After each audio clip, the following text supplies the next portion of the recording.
Welcome back, friends. So, people have been quite excited over the rebound in the global stock markets over the last fortnight.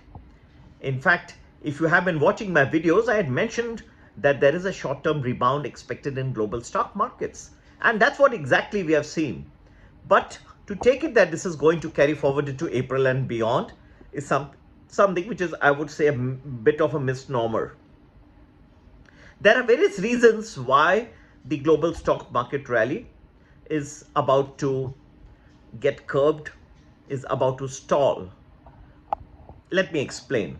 First of all, what we have seen over the last few weeks was only a technical rebound in a market that was terribly oversold. What we have seen is an overheat before the retreat. The economic data has been good and supporting of lower inflation so far, but there are many things which are lurking in the background that you must note is going to have an impact on stocks as we go forward, friends. Government spending, although high, is beginning to come down. That is very important. Fiscal stimulus that the government had created is beginning to get eaten into. Now, there are still signs of a very resilient US consumer, higher credit card usage, higher auto delinquencies, higher savings rate now going lower. All this transformation seems to be indicating that the consumer still stands strong in the United States. But all these things do take time, yet they are about to turn into something very different from what most people are imagining.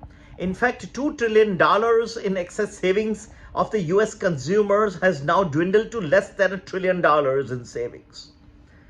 The Fed funds futures is pricing in what the market does not seem to be an understanding. In fact, the bond market has gone far ahead of the stock market in making its own assumptions. Anecdotally, also you are seeing some very different things.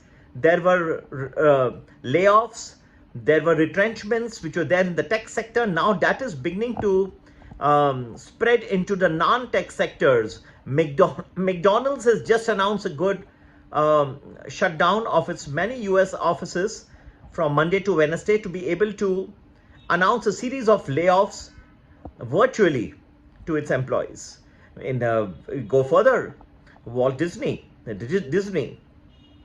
Bob Iger is also now going out and announcing a series of layoffs which are going to happen very shortly. So you're going to see even these non-tech companies, the McDonald's, the things that the US consumer take, it's very low priced, yet which people eat burgers and hamburgers regularly, they are also getting now impacted by the slowdown that is beginning to get or take place. There is an economic set of events which always holds importance. Now you'll ask me, what is that set of events? Firstly, you'll find that the stimulus from the COVID era is something which has been so tremendous that can last into almost 2 recessions. Yet that stimulus is now getting eaten into. As I explained to you, the excess savings which are there in the hands of the consumer, that is getting eaten, first of all. Secondly, you realize that the various metrics which are beginning to get impacted, right from housing and manufacturing, is now going into corporate profits. That's the second area where it is getting impacted.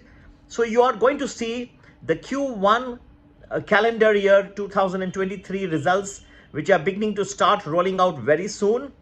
These you will find are already getting impacted, and more is yet to come in these results, which are going to start very shortly. And then you find that people keep talking about jobs data, that the jobs market is still very resilient to the economic conditions, right? But it always so happens that employment is an area which is going to get hit the last, but it follows a certain series of actions, and the script of the US recession is following that script exactly. So you have stimulus from the last recession getting weaned out. Housing, manufacturing already impacted. Next profits are going to get weakened, and the employment is going to come last. It's a series which is just fulfilling itself now. The issue is that where do we stand? Now, to add to all the fury of all these various economic data which are beginning to signal a US recession, you also have the oil prices now on an upswing. We had the OPEC plus group of nations announce just a few hours back a production cut of more than 1 million barrels per day. So 1.16 million barrels per day is the production cut, leading among them being Saudi Arabia and Russia. I fail to understand that when there has been such a big production cut that is about to start now, then wouldn't that add to further upswing in the oil prices? Yes, you have the CPI and the PPI data do come out showing a little tamer inflation than has been assumed so far. And yes, the focus of the US Federal Reserve is very much on the core CPI, the core PPI, and for this we do exclude the highly volatile fuel and the food costs. Yet you will find that the headline numbers of the CPI and PPI make interesting reading. And the Federal Reserve is quite committed to its goal of less than 2% inflation rate. So they want to have moderate growth with moderate inflation. That's been, besides, even watching the movement of the S&P 500, the Dow and Nasdaq, and swinging so fast over the last few weeks makes the Federal Reserve even more concerned. They would have liked a little tamer markets. But all this is going to gather momentum, and you will start seeing the impact of these increased oil prices. And oil, I believe, is going to be on the higher side over the next few weeks, to bring into account this recent production cuts by the OPEC plus group of countries. There seems to be little that the United States has been able to do to convince OPEC plus to keep oil prices lower in an era of low economic growth. On the other hand, you find now the oil price is going higher. It's going to impact growth even more.